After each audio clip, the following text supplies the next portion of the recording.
છોટાઉદેપુર સેલવાસ નવી બસ સેવા શરૂ. યલગાર ન્યૂઝ છોટાઉદેપુરમાં આપનું સ્વાગત છે. છોટાઉદેપુરથી સેલવાસ માટે નવી બસ સેવા શરૂ કરવામાં આવી છે. જૂની બસની જગ્યાએ આધુનિક ટેકનોલોજીથી સજ્જ નવી બસનું લોકાર્પણ કરવામાં આવ્યું.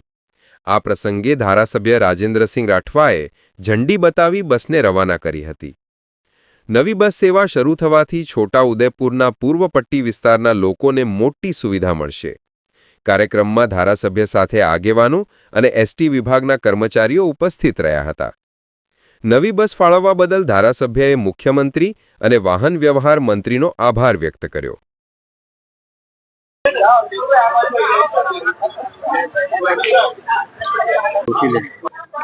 આજે છોટાઉદેપુર ખાતે જે છોટાઉદેપુર સેલવાસ બસ ચાલતી હતી, જે બસ ખૂબ જૂની થઈ ગયેલી અને જૂની ટેકનોલોજી પ્રમાણેની હતી, પરંતુ ગુજરાત સરકાર અને માન્ય મુખ્યમંત્રી શ્રી, નાયબ મુખ્યમંત્રી શ્રી અને આ વાહન વ્યવહાર વિભાગના મંત્રી શ્રી છે માન્ય હર્ષભાઈ અને રાજ્ય કક્ષાના મંત્રી માનનીય પ્રવીણભાઈ માળી સાહેબની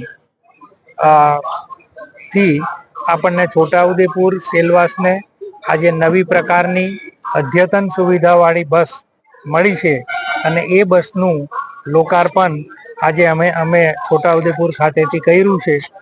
પ્રવાસીઓને સારી સુવિધાવાળી, કુશનવાળી 46 સીટિંગની આ બસ આજે મળી છે અને ત્યારે અમે રાજ્ય સરકારનો અને માન્ય મુખ્યમંત્રી માન્ય હર્ષભાઈનો ખૂબ ખૂબ આભાર માનીએ છીએ.